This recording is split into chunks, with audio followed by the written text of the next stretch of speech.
Boa noite a todos e a paz do Senhor Jesus, amém? Enquanto você abre a sua Bíblia aí em João 2, eu quero aproveitar esse momento aqui para estar agradecendo a toda essa igreja que me apoiou na viagem missionária que eu fui em Portugal, dos dias 16 a 30 de julho.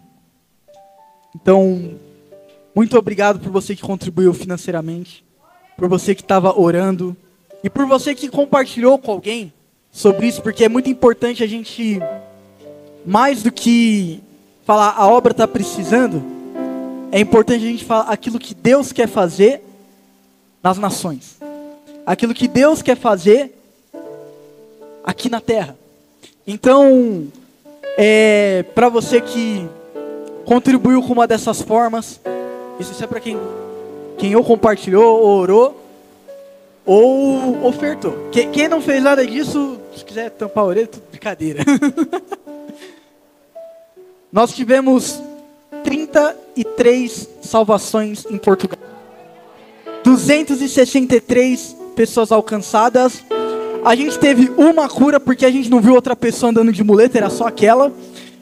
E a gente treinou mais de 60 universitários para estar fazendo aquilo que a gente faz aqui nas universidades aqui no Brasil, lá em Portugal. E para vocês terem noção, foram alguns países, e é importante que seja dito.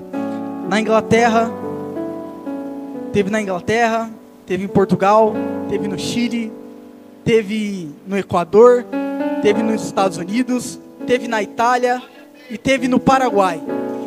E no total, o resultado total dessa viagem missionária foi 267 salvações, 106 curas, 4.035 pessoas alcançadas, 109 batismos no Espírito Santo. E quando a gente fala de pessoas alcançadas, para vocês entenderem, quando a gente vai fazer um evangelismo, o ideal é que a gente apresente para essa pessoa o porquê que ela precisa de Cristo. A gente então apresenta um Deus que Ele viu que nós éramos pecadores e se entregou por nós. Amém? Então são pessoas que tiveram acesso ao plano de salvação. Então, ainda que essas 4.035 pessoas não aceitaram a Jesus, elas estão cientes que existe um Deus que está lá no céu, ama a vida delas e quer que elas se reconciliem com o Pai. Amém? Então, muito obrigado a todos vocês. Eu não poderia vir pregar aqui sem antes agradecer a vocês. Muito obrigado, eu amo vocês e eu sei que Deus está muito orgulhoso dessa igreja. Amém?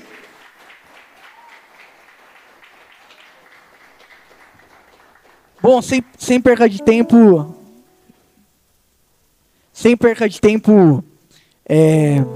você que já abriu a sua Bíblia em João 2, vamos estar lendo. Você que não abriu, abre aí rapidão, é só você abrir antes de Atos que você acha. Bom, João 2 vai dizer assim: no terceiro dia houve um casamento em Caná da Galileia. A mãe de Jesus estava ali. Jesus e os discípulos também haviam sido convidados para o casamento. Tendo acabado o vinho, a mãe de Jesus lhe disse: eles não têm mais vinho? Jesus respondeu: que temos nós em comum, mulher? A minha hora ainda não chegou. A sua mãe disse aos serviçais: façam tudo o que ele mandar. Ali perto haviam 6 potes de pedra dos tipos usados para os judeus para purificações e cerimônias. Em cada pote cabiam entre 2 e 3 metretas. Jesus disse aos serviçais: encham o pote com água. E os encheram até a borda. Então Jesus lhes disse: agora levem um pouco ao encarregado da festa. Eles assim o fizeram. E o encarregado da festa provou a água que fora transformada em vinho, sem saber de onde viera. Embora os serviçais haviam tirado água e soubessem disso, então chamou o noivo e disse: todos servem primeiro o melhor vinho, E depois que todos convidaram, já beberam bastante, o vinho inferior é servido. Você, porém, guardou o melhor até agora. Este sinal milagroso em Caná da Galileia foi o primeiro que Jesus realizou. Revelou assim a sua glória e os discípulos creram nele. Amém? É interessante, eu não sabia que meu pai ia falar que eu ia me casar. Mas,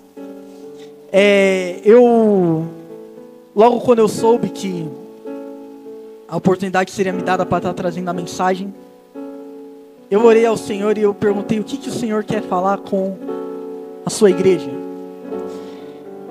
E o Senhor falou muito comigo sobre alegria. E eu já ministrei essa mensagem no ponto de pregação quando tinha ali na... Esqueci o nome do bairro. Mas quando tinha o ponto de pregação ali, eu ministrei essa mensagem. E a gente não consegue falar de alegria na Bíblia sem remeter a duas coisas. A primeira é a pessoa de Jesus Cristo, amém? E a segunda é ao vinho. O vinho na Bíblia representa alegria. Ah, isso significa que eu posso beber a rodo? Não, irmãos. Amém? Não se embriaguem do vinho, mas sejam cheios do Espírito Santo, Paulo vai dizer. Amém? E na Bíblia a gente vai ter diversas passagens que remetem a isso.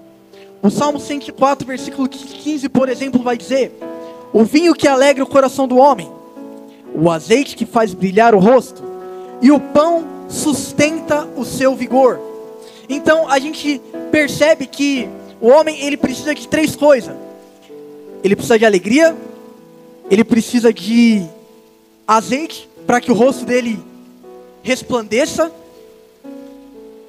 e ele precisa de pão para que ele seja sustentado. Amém?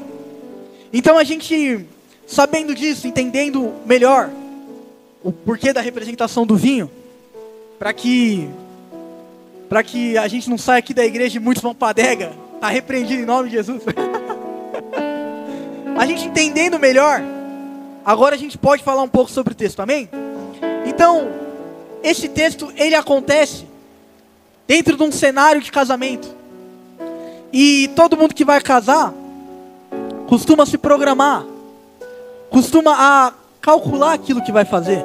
Muitas pessoas aqui na igreja casaram, algumas sem ter R$1 no bolso, amém?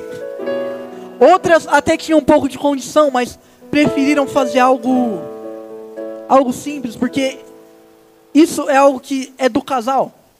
Mas naquela época tinha uma tradição. A tradição era 7 dias de festa. Às vezes a gente não consegue se programar para um. Mas eram 7 dias de festa. Então, para você fazer um casamento naquela época, era muito diferente de você fazer um casamento hoje em dia. Hoje em dia, se você quiser muito, mas muito casar mesmo, tu vai no cartório e tu casa. Mas naquela época não. Naquela época tinha uma tradição, tinha um contexto por trás. E Caná da Galileia era uma cidade que era uma das cidades que tinha um menor poder aquisitivo da época. Aquela época, o povo de Deus, ele estava submetido a um regime do Império Romano. Amém? É como se basicamente viesse os Estados Unidos, que era a maior potência da época, que é a maior potência da época atualmente, e viesse dominar o Brasil. O povo judeu, embora tinham as leis dele, eles estavam submetidos a leis também do Império Romano. Então Caná era uma das cidades que eram mais oprimidas nesse sentido. Era uma cidade que era governada por um tetrarca que era... Tetrarca é governador, amém? Por um governador que ele era muito mau. Estava sobre a província de Herodes. Então era uma cidade pobre, naturalmente. E era uma vila pequena. não era um lugar muito grande. É como se fosse... Acho que estava dizendo que tinha 13 mil quilômetros. Isso dá mais ou menos da minha casa até o centro da cidade de São Paulo. Mais ou menos. O que não é muito grande. Quando a gente pensa assim, né? Pelo menos lá em São Paulo é 40 minutos de metrô, você atravessou isso aí. De carro é 40 minutos também por causa do trânsito. Então era um lugar que era pequeno. Mas Jesus e os seus discípulos foram convidados para essa festa. E a mãe de Jesus também. Mas a gente não é católico, então não vamos falar sobre isso. E aconteceu algo que era inadmissível naquela época. No meio da festa acabou o vinho. No meio da festa acabou aquilo que para os judeus traziam alegria ao homem. Então, era uma festa. Era um lugar onde era para todos estarem felizes. Mas acabou a alegria. E o tema que eu dou para essa mensagem, antes de eu introduzir ao tema, eu quero fazer você pensar um pouco. Quantas vezes na sua vida acabou a alegria? Quantas vezes na sua vida você passou por um momento difícil e você não sabia o que fazer? E muitas das vezes você se frustrou, você levou essa frustração adiante, e você talvez tenha mágoas desse lugar lá atrás em que faltou alegria. Hoje talvez não falte alegria, mas sempre que você lembra lá atrás, você pensa, nossa, como eu era infeliz. E tudo isso por quê? Porque acabou a alegria.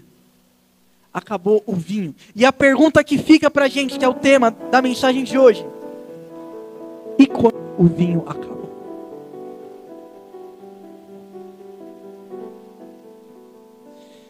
Normalmente a gente tem uma cultura interessante aqui no Brasil. Quando algo dá errado, a gente tende a falar, o show tem que continuar. E a gente realmente, pra frente, pra cima. Alegre ou triste, a gente continua.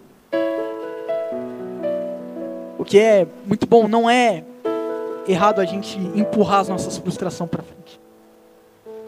Às vezes é uma forma que você vai ter que lidar com isso muitas das vezes. Mas quando a gente pensa que algo deu errado, a gente começa a se frustrar. A gente pensa, mas eu não planejei. Mas eu não queria tanto isso.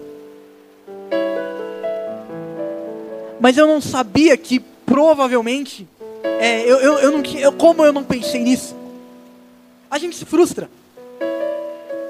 Isso é muito comum, às vezes no seu trabalho, às vezes na sua faculdade, às vezes na sua família. Muitas das vezes você vai se frustrar porque você planejou mal, achando que planejou bem e algo deu errado. Mas e aí, o que a gente faz? Pensa. Hoje talvez você esteja vivendo exatamente o que aconteceu nesse texto aqui. Não na questão do casamento, mas na questão de faltar alegria na sua vida. Então qual que é a primeira coisa que você tem que fazer? Veja bem. Aquele casamento, o vinho ele só não acabou de vez por causa de uma coisa. Jesus estava lá. Então, se você quer que a sua situação mude, se você quer que a alegria retorne, é muito importante que você convide Jesus para a festa. Convide Jesus para a sua vida. Convide Jesus para o seu trabalho. Convide Jesus para a sua universidade. Convide Jesus para a sua escola. Convide Jesus para tomar café com você.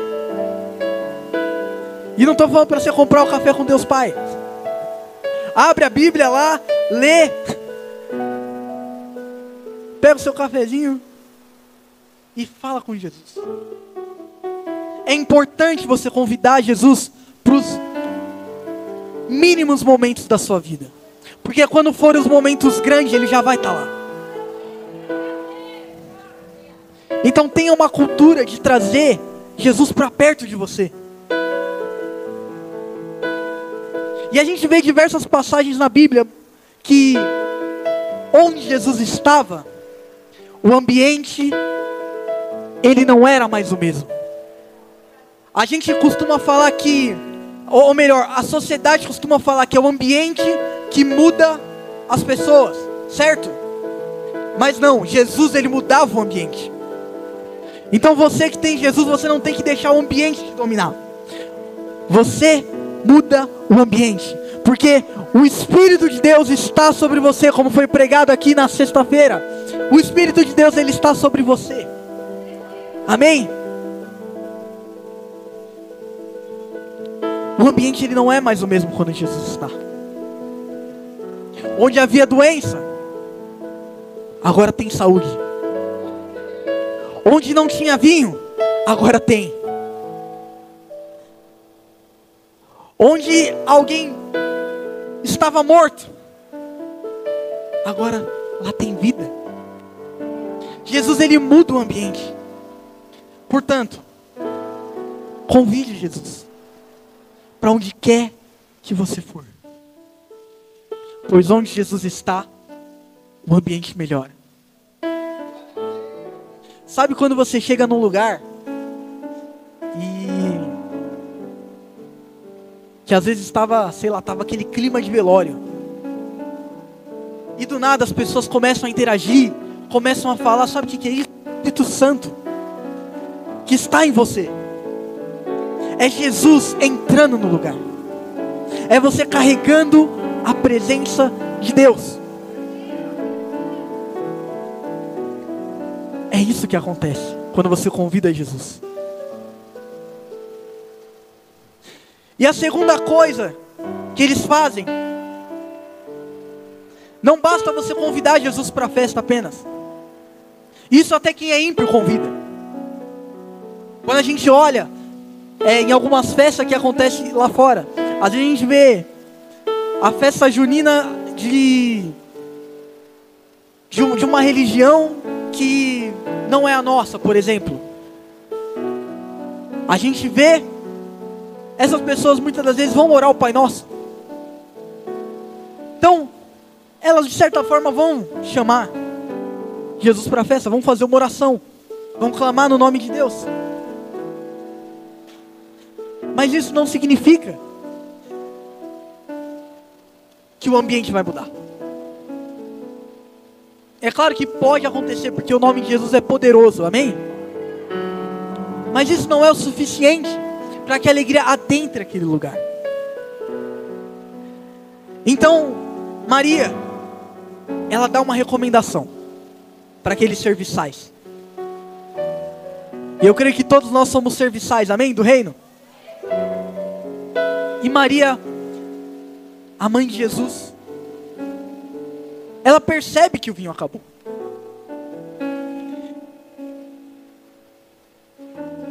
Ela percebe, ela chega para Jesus e fala: o vinho acabou. E Jesus pergunta, né? Pô, que tenho eu com isso? Ainda não é chegado a minha hora. Mas mesmo assim, Maria vai e fala para os serviçais: façam tudo o que Ele mandar. Então a segunda coisa que você tem que fazer quando o vinho acaba é fazer tudo o que Jesus mandar. Maria, ela sabia que ela não poderia fazer nada. Ela sabia que ela não tinha o poder de nem sequer amenizar a situação para o casal. Mas ela sabia que tinha um lá dentro, que tinha todo o poder. E ela não fala, faça tudo o que eu mandar. Ela fala, faça tudo o que Ele mandar.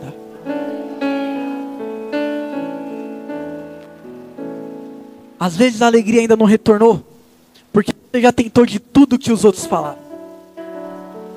Você talvez já entrou em contato com um psicólogo, o que não tem nada de errado. Você às vezes veio num aconselhamento pastoral, chamou o pastor e falou com ele. Você às vezes perguntou para muitos amigos o que fazer, mas você não fez tudo o que Jesus te ordenou. Sabe aquela coisa? A gente fala tudo com todo mundo, mas não fala com Jesus. A gente fala tudo para todos, mas a gente não consegue ter um diálogo de às vezes 5 minutos com Jesus. E quando eu falo de diálogo, eu falo de oração. Você só vai entender a vontade de Deus, você só vai entender o coração de Deus para aquilo que Ele tem na sua vida se você orar, se você buscar. Você não vai mudar o cenário da sua vida se você ficar ouvindo os outros. Você talvez mude, mas talvez para pior. Mas a sua vida só vai mudar de fato quando você começar a ouvir a voz de Jesus. As palavras que saem daqui, as palavras que saem da sua Bíblia, quando você abre ela ao longo do seu dia, é isso que vai mudar a sua vida. Não é coach na internet, não é você comprar muitos livros e começar a ler, mas é você fazer tudo o que Jesus mandar. E quando a gente fala sobre tudo, não é 10%, não é o dízimo. Quando a gente fala sobre tudo, não é a metade. Tudo é tudo. Quando Jesus ele vira para os seus discípulos e ele fala sobre o preço do discipulado: aquele que quer vir após mim, negue-se a si mesmo e tome a sua cruz e me siga. Vocês veem que é uma mudança de vida radical. É fazer aquilo que Jesus manda. Não é viver de acordo com as suas vontades, porque as suas vontades não vão te trazer alegria. Mas é viver de acordo com aquilo que Jesus ordenou, aquilo que Jesus tem para você. O Salmos 37, versículo 5 vai dizer: entregue o seu caminho ao Senhor, confie nele, e Ele agirá. Em outras traduções, e Ele tudo fará.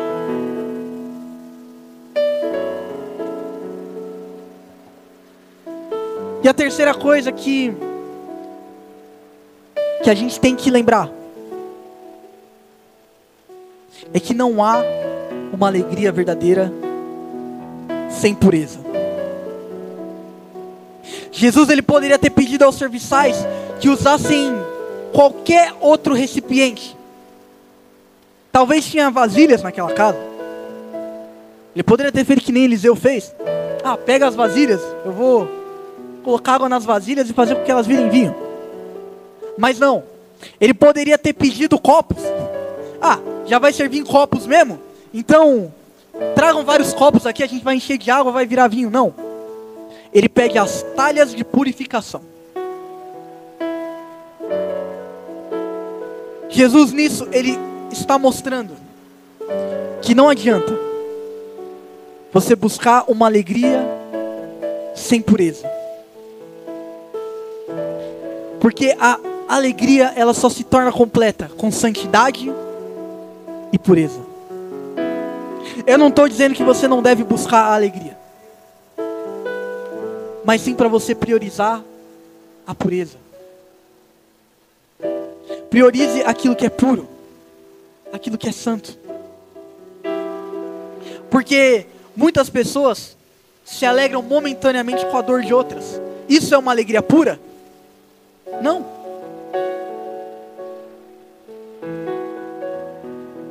A gente consegue entender que o vinho, a alegria, ela é uma consequência da santidade. Ela é uma consequência de você ter uma vida plena com Jesus. De você ter uma vida pura. E quando a gente fala de pureza, normalmente a gente já remete ao pecado. Né? A gente pensa, eu não tenho que pecar. E não, você não tem que pecar. Mas pureza, de verdade, é você rasgar o coração diante de Deus. Pureza de verdade é você chegar aqui no momento de adoração e quando, o grupo de louvor estiver cantando, perdido estou sem ti, você perceber que você realmente está perdido sem Ele. Você entender, nossa, realmente, eu não sou nada sem esse Jesus. Até o ar que eu respiro foi Ele que colocou nas minhas narinas. Eu preciso dele. É você se rasgar diante de Deus. A gente só leva a pureza pelo lado de não pecar. E quando a gente faz isso, a gente comete um erro enorme. Porque a gente se esquece que muitas pessoas lá fora, às vezes, não cometem coisas que a gente considera pecado. Mas elas estão longe de Jesus. Elas estão longe da fonte que vai purificar.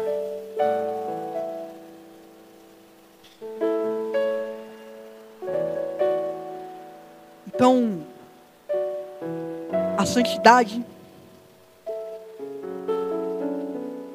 ela traz a consequência da alegria. Uma alegria sem pureza, sem que ela passe pelo filtro, é como uma taça vazia. Você vai virar e não vai ter nada. Ela vai estar vazia.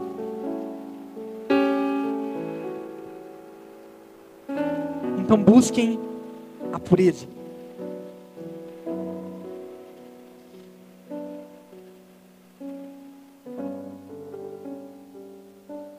Em quarto aqui, é entender quem é que tem o melhor vinho. E quando a gente lê a Bíblia em algumas passagens, tem um texto de Isaías 5. Ele vai falar sobre um homem que ele construiu um vinhedo em cima de uma montanha. Eu vou correr aqui para falar. E quando ele constrói em cima dessa montanha, ele espera que dê uvas doces. Mas deram uvas amargas.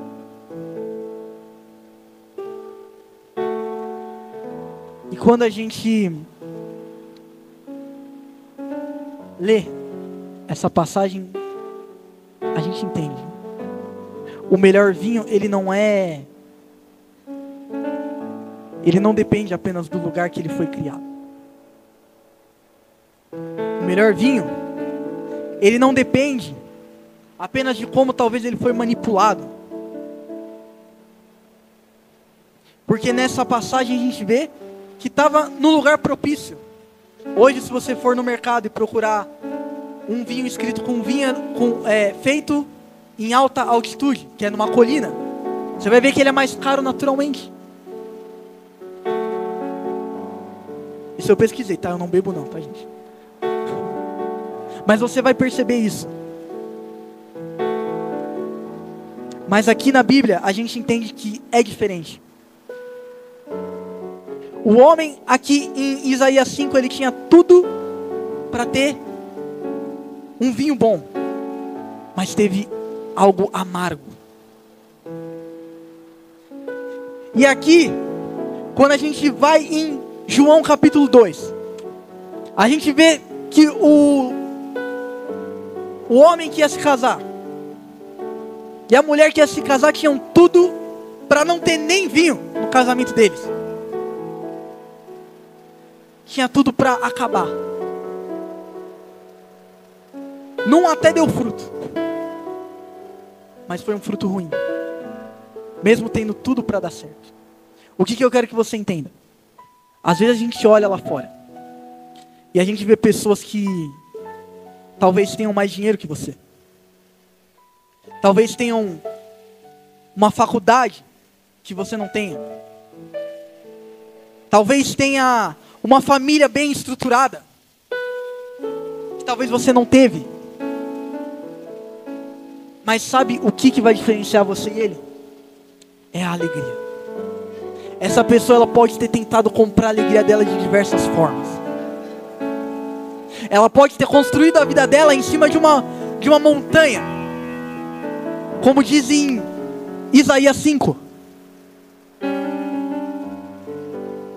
Mas a vida dela pode ser para sempre uma vida amarga, se ela não tiver o essencial. O essencial não é o ambiente que você nasceu. O essencial não é as suas vivências, mas o essencial é quando Cristo entra na festa.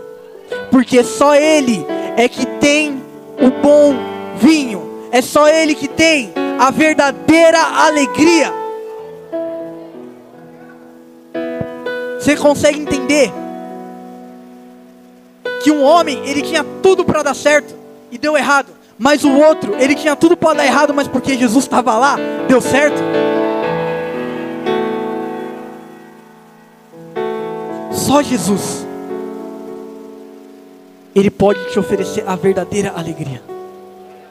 E quando o serviçal, ele vai provar do vinho, ele fala: normalmente não é isso que fazem.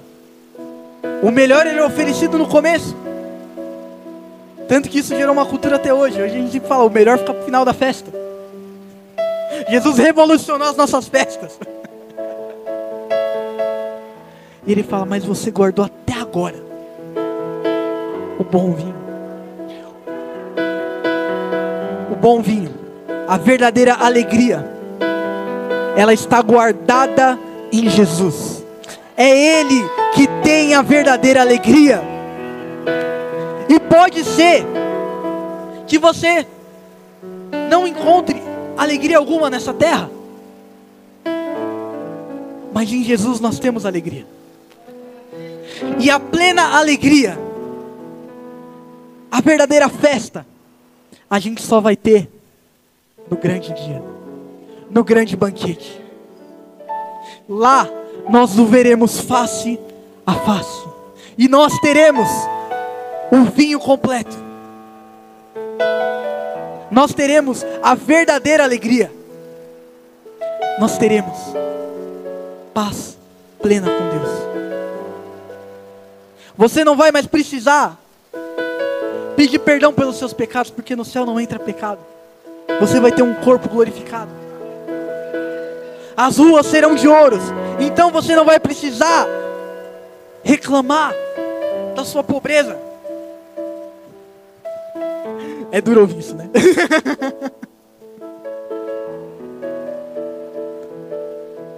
No céu, nós nos encontraremos com o dono da vinha. E enquanto nós não estamos lá, eu quero que você entenda, você é um produtor de alegria. Você é aquela pessoa que vai apresentar o bom vinho para as pessoas. Sabe aquele amigo que às vezes ele chega, toma um gole, não, você é crente, aí você vira para ele e fala, toma Jesus um pouco. Não dessa forma, né? Apresente Jesus para ele de uma forma sutil, é importante. Você apresenta Jesus para as pessoas. Hoje a gente teve evangelismo aqui na igreja. Infelizmente não pude estar aqui, mas gostaria. O que acontece? Quando a gente está evangelizando alguém, é exatamente isso que a gente está fazendo. Eu tenho Jesus aqui. Você quer? Você quer um pouco?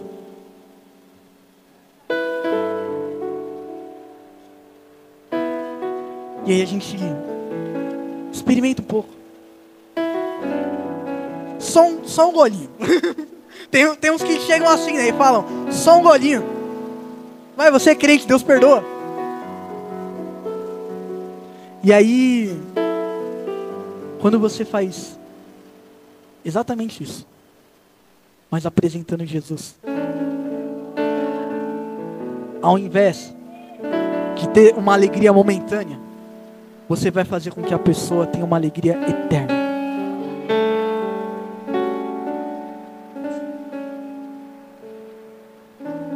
Então, quando o vinho acaba, é porque Deus, ele tem um vinho muito melhor. Talvez acabou a alegria na sua vida por esses dias, ou por esses meses. Mas Deus, ele está dizendo, existe um nível de alegria maior. E hoje ele quer te convidar a desfrutar dessa alegria na presença dele. Então eu quero convidar você nesse momento a entregar a sua alegria nas mãos de Deus. Você não consegue ser alegre sozinho. Eu falei isso uma vez aqui na igreja e uma galera Rodrigo, entenderam errado. Então eu vou falar de novo.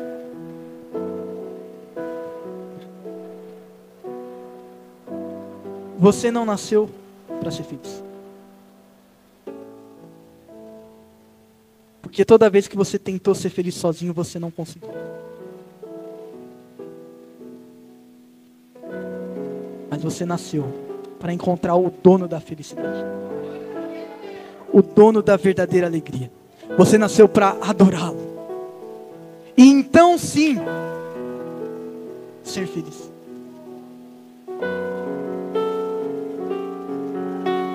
Felicidade sem Jesus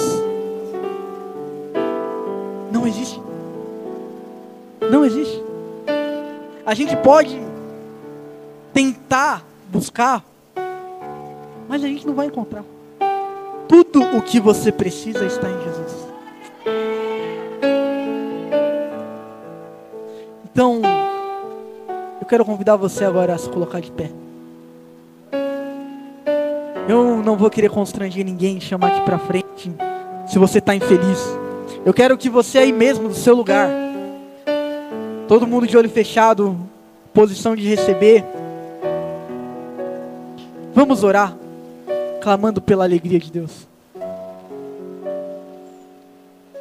Pai, nós somos gratos pela sua presença. Nós somos gratos pela sua palavra.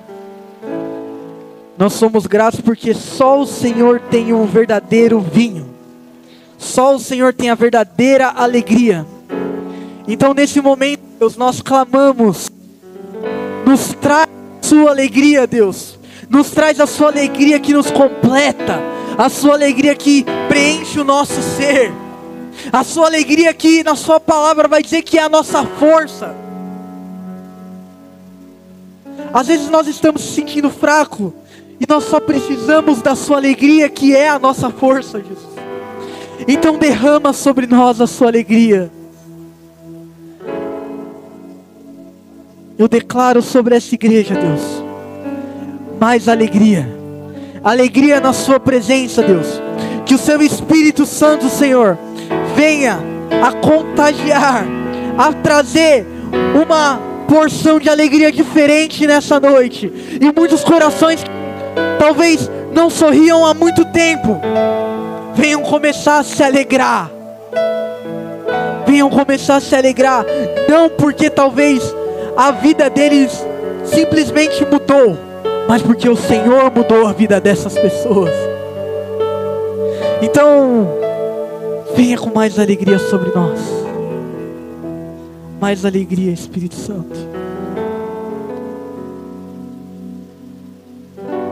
Nós te desejamos.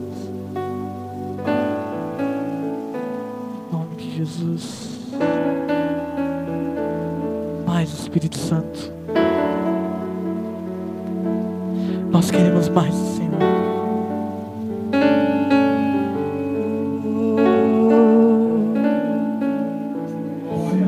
Eu não quero ninguém mais. Eu não quero nada mais. Tu és meu tudo. Tu és meu tudo. Declare: eu não quero ninguém mais. Eu não quero nada mais. Tu és a nossa alegria. Tu és meu tudo. E eu não quero ninguém mais. E eu não quero nada mais. Tu és meu tudo. Tu és meu tudo. Eu não quero. E eu não quero ninguém mais. E eu não quero nada mais. Tu és meu tudo. E tu és meu tudo. E tu és meu tudo. E tu és meu tudo.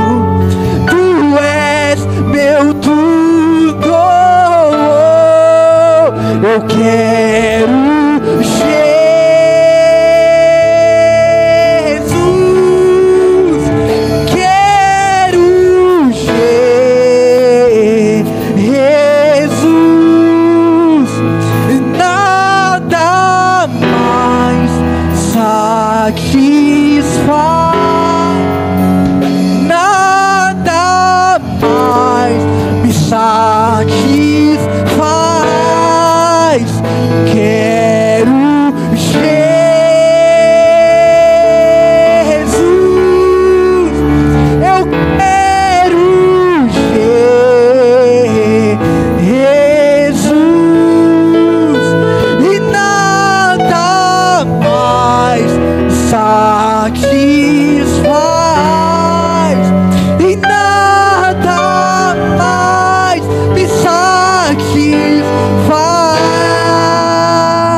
nessa noite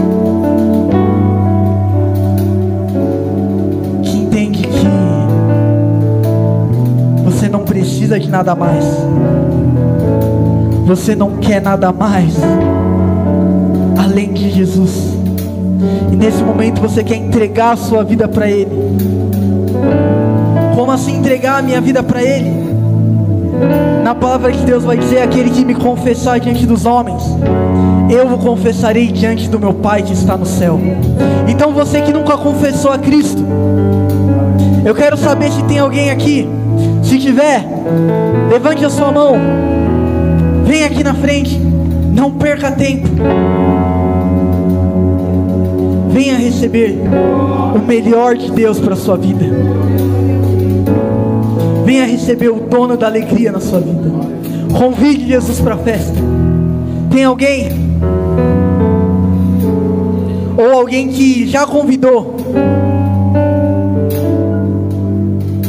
mas por algum momento se afastou dele? Tem alguém nessa noite?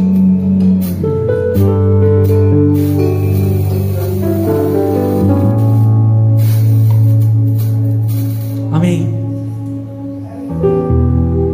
Assim eu agradeço a oportunidade. Que a sua mão louve ao Senhor.